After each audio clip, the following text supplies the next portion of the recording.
wabarakatuh. Yang terhormat Bapak Ibu dosen penguji PPG Darjat Batch 1 tahun 2025. Perkenalkan, nama saya Wahyudin, guru mapel Quran Hadis pada MTSN 4 Aceh Tengah, Provinsi Aceh. Sekaligus menjadi mahasiswa PPG Darjat tahun 2025 pada LPTK Universitas Islam Negeri Syarif Hidayatullah Jakarta dengan nomor induk mahasiswa 41240991017273. Pada hari ini saya akan melaksanakan uji kinerja membuat video praktek pembelajaran pada siswa-siswi kelas 7 MTSN 4 Aceh Tengah dengan materi Al-Quran dan Hadis Pedoman Hidupku. Terima kasih. Wassalamualaikum warahmatullahi wabarakatuh. Assalamualaikum warahmatullahi wabarakatuh. Istirahat.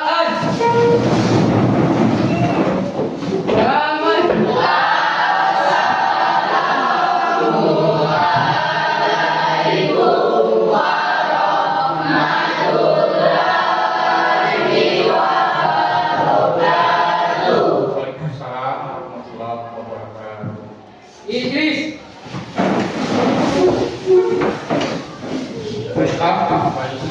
Assalamualaikum warahmatullahi wabarakatuh. Waalaikumsalam warahmatullahi wabarakatuh. Kembali kita kembali dalam pelajaran ini. Jadi untuk pertama sekali sebelum mempelajari doa kita, marilah kita membacakan doa bersama. Berdoa mulai.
Ayo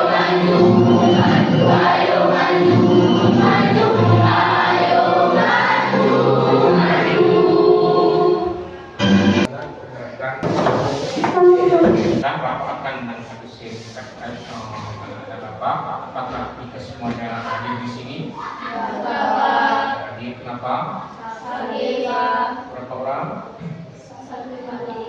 Baik, kita doakan bersama kepada Allah Subhanahu wa Ta'ala agar beliau diberikan kesehatan agar dapat kembali belajar bersama kita.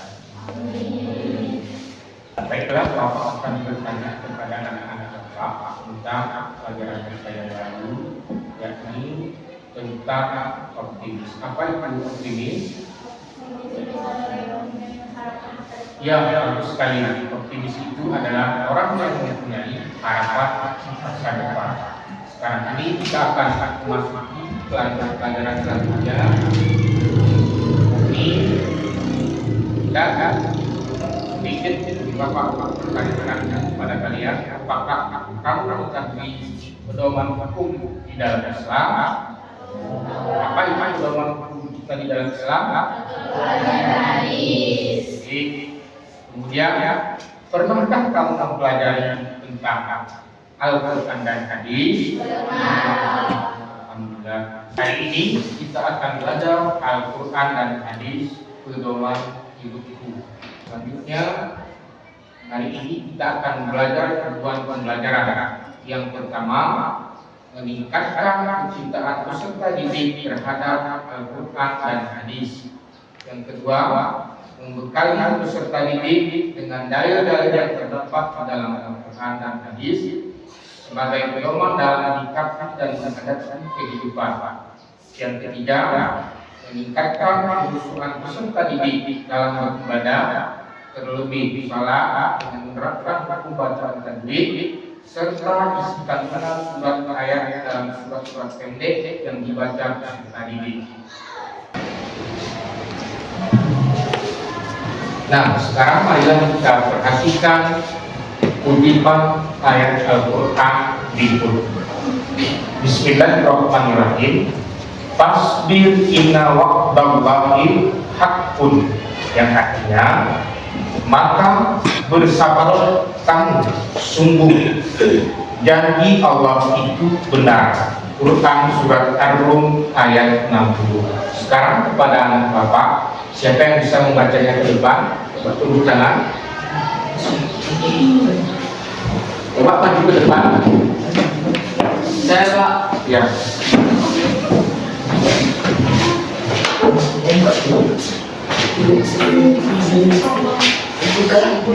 Bismillahirrahmanirrahim.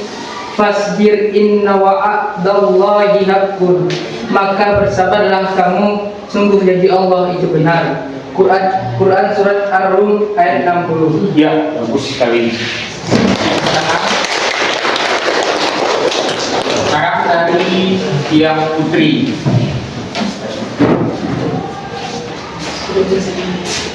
Bismillahirrahmanirrahim. Fasbir inna wa'dallahi haqqun, maka bersabarlah kamu, sungguh janji Allah itu benar. Quran surah Ar-Rum ayat 60. Ya,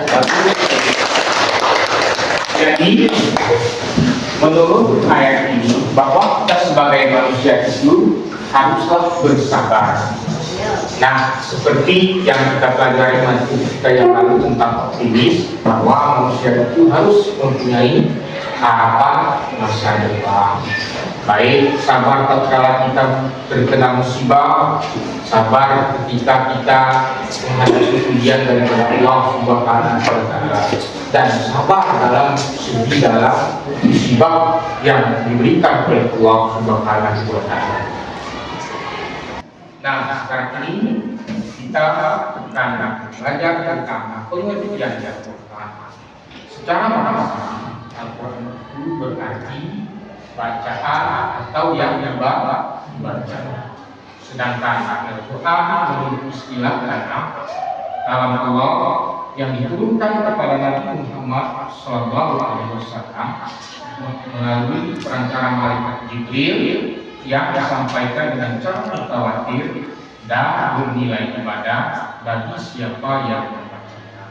Jadi Al-Quran itu turun secara beransur angsur, tidak sekaligus dia turun, tapi melalui masalah ataupun kejadian-kejadian yang terjadi di saat itu. Nah, kemudian unsur-unsur di dalam pengertian Al-Quran itu ada wahiyatullah, kemudian diturunkan pada Nabi Muhammad SAW, kemudian perantara malaikat Jibril membaca Al-Quran, kemudian merupakan ibadah. Ya, setiap kita membaca Al-Quran itu ada nilai ibadahnya. Setiap kita baca ada nilai ibadahnya. Kemudian nama-nama lain dari Al-Quran, yang pertama ada adikra. Arti daripada adikra itu adalah mengingatkan. Kemudian fungsi bagi manusia yang pertama sebagai petunjuk dan pedoman bagi manusia dalam berperilaku dalam kehidupan terhadap manusia maupun makhluk lainnya.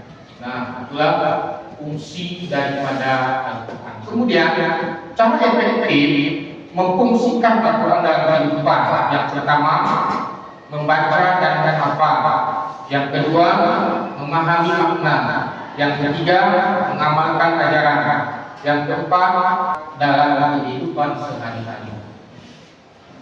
Jadi tentang Al-Quran tadi pada anak-anak bapak ada yang bertanya? Sudah mengerti? Alhamdulillah. Kemudian pengertian hadis. Tadi pengertian Al-Quran, sekarang pengertian hadis. Hadis kalau menurut bahasa adalah perkataan atau ucapan, sedangkan menurut istilah hadis adalah suatu perkataan, perbuatan dan ketetapan ataupun takrir yang dilakukan Nabi Muhammad SAW. Makanya di dalam hadis itu sering kita kenal kalau mengenai perkataan itu adalah hadis rawi. Kemudian yang kedua, kalau mengenai perbuatan itu disebut dengan hadis fikri. Yang ketiga, kalau mengenai ketetapan Nabi Muhammad itu disebut dengan hadis takriri. Dia menjelaskan arti daripada sanad adalah sekelompok orang atau seorang yang menyampaikan hadis dari Rasulullah SAW kepada kita sekarang. Kemudian macam-macam hadis. Yang pertama hadis mutawatir. Arti daripada hadis mutawatir adalah hadis yang diriwayatkan banyak perawi, baik dari hadis mutawatir itu yang diriwayatkan oleh banyak orang. Tidak ada satu orang yang meriwayatkannya, tapi semua para hadis itu yang meriwayatkannya, para ahli hadis itu. Contoh daripada hadis yang pertama, hadis jangan marah, la taqnatu wa la jannah, jangan marah maka bagimu surga. Hadis riwayat Ibrani. Kemudian fungsi hadis dalam Al-Quran. Yang pertama menjelaskan ayat-ayat Al-Quran yang masih umum. Jadi misalnya contohnya di dalam Al-Quran Allah Subhanahu wa Ta'ala mengatakan aqimi sholat, dirikanlah sholat. Tetapi salat itu kan masih umum. Bagaimana tentang tata cara sholat itu? Maka dijelaskan melalui hadis.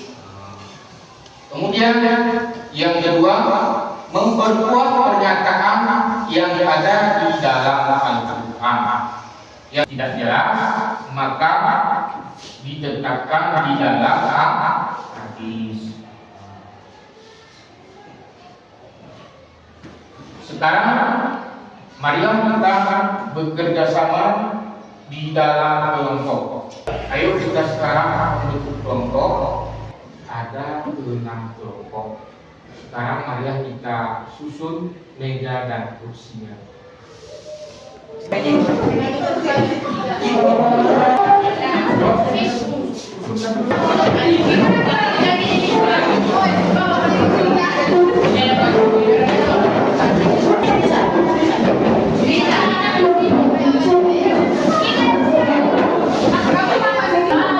kepada adik kami, Bapak akan membagikan lembar kerja 3 peserta didik.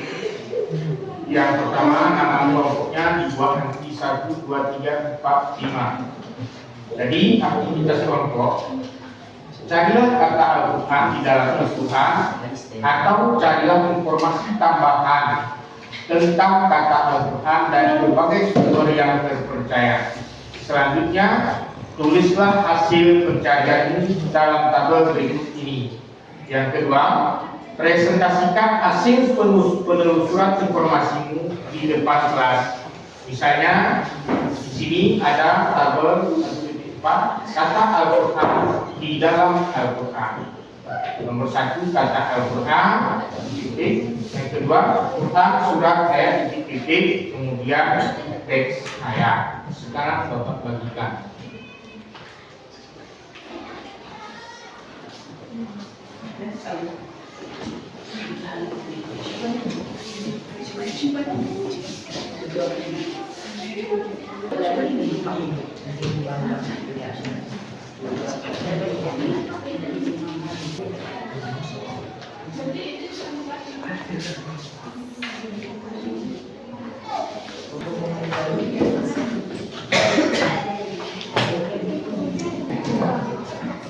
Ini merolling ini Pak.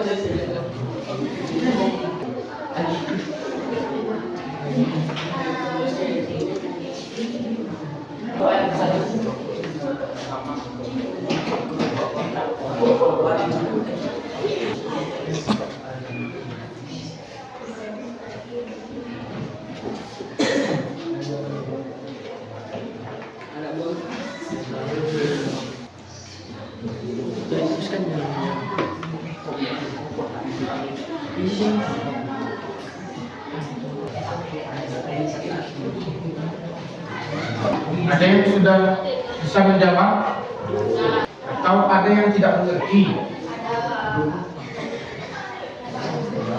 Baiklah, ya, bagus sekali.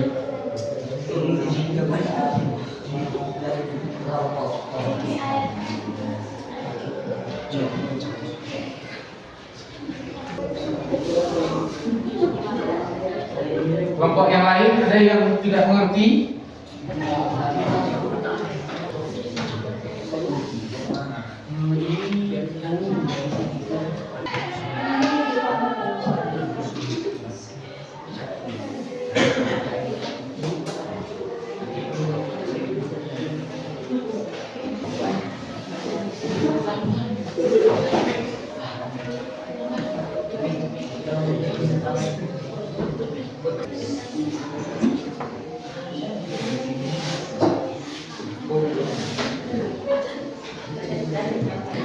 Bagaimana anak-anak, sudah siap semua? Sudah.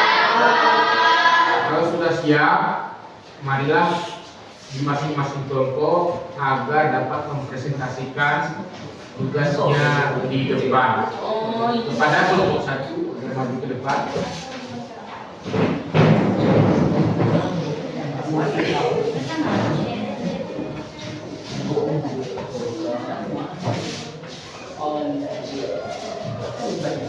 Kami dari kelompok 1 akan membacakan hasil jawaban kami.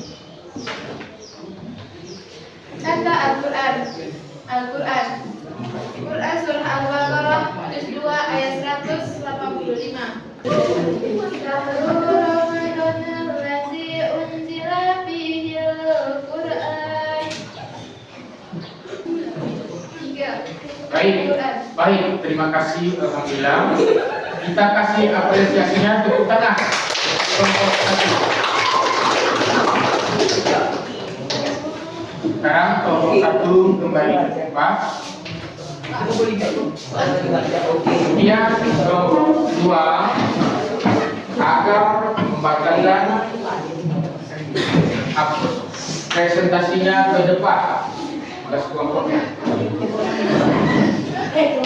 Assalamualaikum warahmatullahi wabarakatuh. Waalaikumsalam warahmatullahi wabarakatuh. Kami dari kelompok 2 akan membacakan tugas kami, yaitu kata Al-Quran. Quran surat Al-Baqarah juz 2 ayat 185. أعوذ بالله من الشيطان الرجيم بسم الله الرحمن الرحيم شهر رمضان الذي أنزل فيه القرآن هدى للناس وبينات من الهدى والفرقان. Assalamualaikum warahmatullahi wabarakatuh.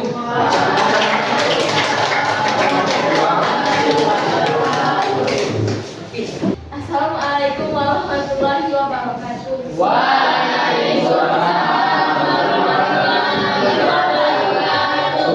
Kami dari kelompok 3 ingin mempresentasikan hasil kerja kelompok kami.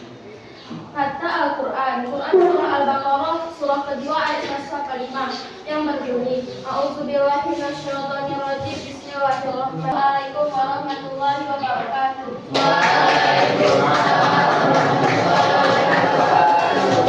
Terima kasih kepada kami yang sudah membacakan tugas kelompoknya dan mempresentasikan di depan. Jadi karena tugas kelompok kita sudah selesai, sekarang marilah kita kembali ke tempat sebelah dan membentuk meja seperti biasa.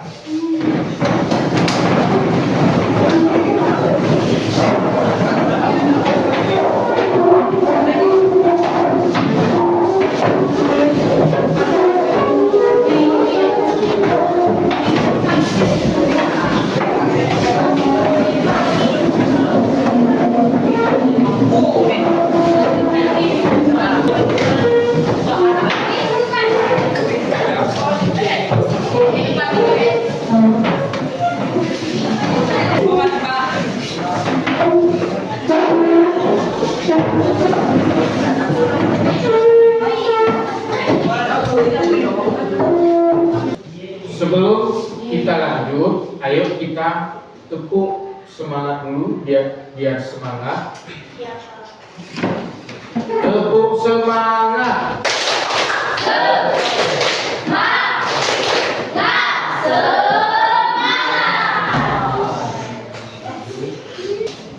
Setelah kita melaksanakan pembelajaran ini, anak bapak semuanya sudah mengerti? Nah, sekarang bapak akan membagikan tugas mandiri.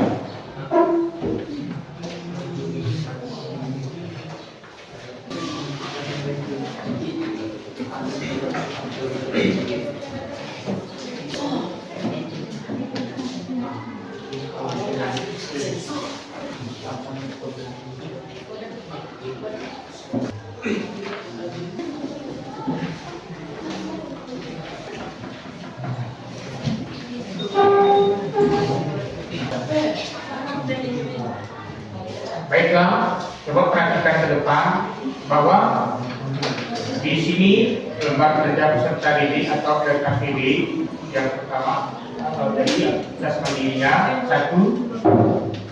Carilah beberapa contoh peristiwa yang hukumnya telah ada atau belum ada di dalam Al-Quran maupun hadis.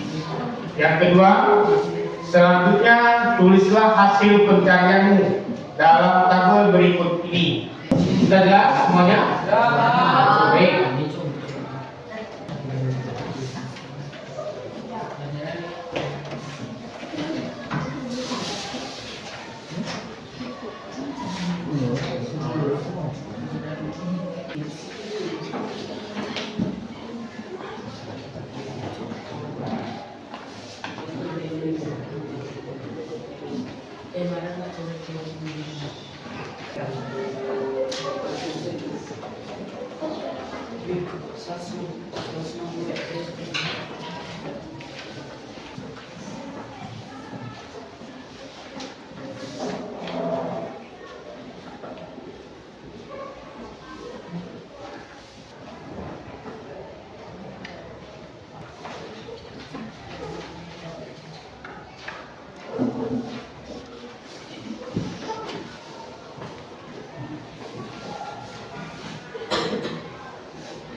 anak-anak semua sudah siap?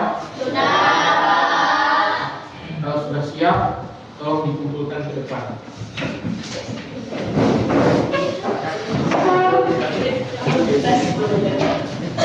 Agar Bapak bisa sebutkan.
Jadi di antara anak Bapak, siapa yang bisa menyimpulkan apa yang kita pelajari pada saat ini?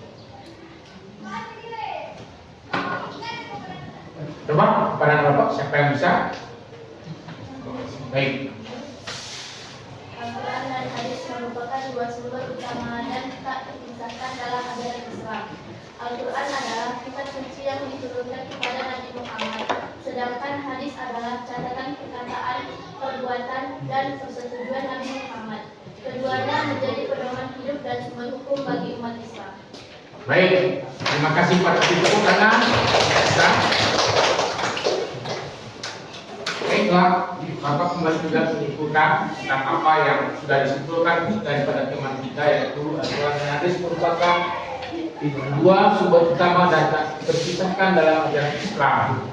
Al-Quran adalah kitab suci yang diturunkan kepada Nabi Muhammad, sedangkan hadis catatan, perkataan, perbuatan, dan persetujuan Nabi Muhammad. Keduanya menjadi pedoman hidup dan sumber hukum di dalam Islam. Jadi kita selaku hamba Allah yang beriman dan Islam bahwa sumber hukum Islam kita yang pertama sekali adalah Al-Quran. Yang kedua, sumber hukum Islam adalah hadis. Nah, kalau ada masalah kita kembali kepada Al-Quran dan hadis. Baiklah, sekarang Bapak bertanya kepada anak-anak Bapak. Yang pertama, bagaimana proses pelajaran kita hari ini? Baik. Yang kedua, apakah yang telah kalian pahami setelah melakukan pembelajaran pada materi ini?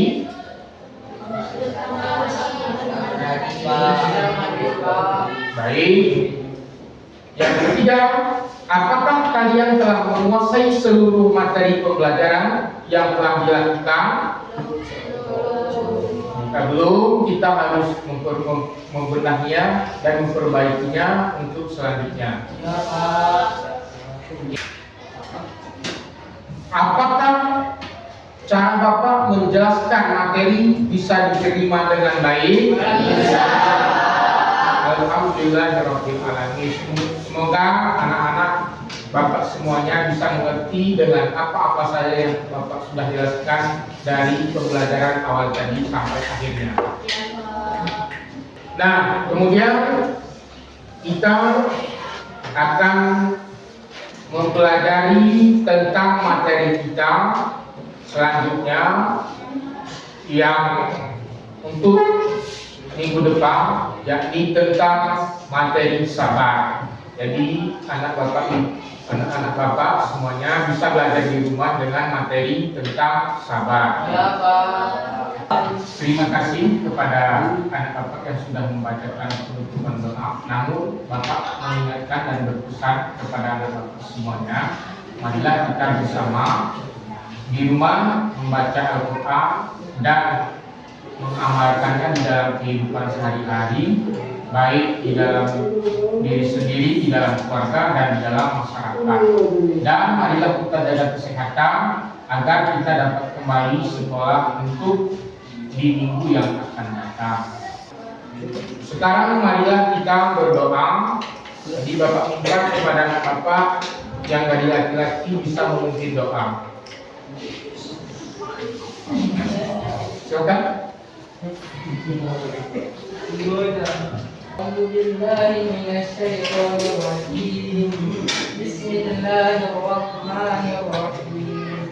Alhamdulillahi rabbil alamin hamdan syakiri amnan naimi amma wa yukafiru majidah. Amin. Ya arham lakal hamdu kama yanbaghi li jalali wajhikal karim wa azimi sultani. Amin. Rabbana atina fid dunya hasanah wa fil akhirati hasanah wa qina azabannar. Wa sallallahu ala sayyidina Muhammad wa ala ali sayyidina Muhammad walhamdulillahi rabbil alamin. Akhirnya dalam kesempatan ini ada bismillah pembelajaran kita pada saat ini. Bapak akhiri wabillahi taufiq wal hidayah. Assalamualaikum warahmatullahi wabarakatuh. Waalaikumsalam warahmatullahi wabarakatuh.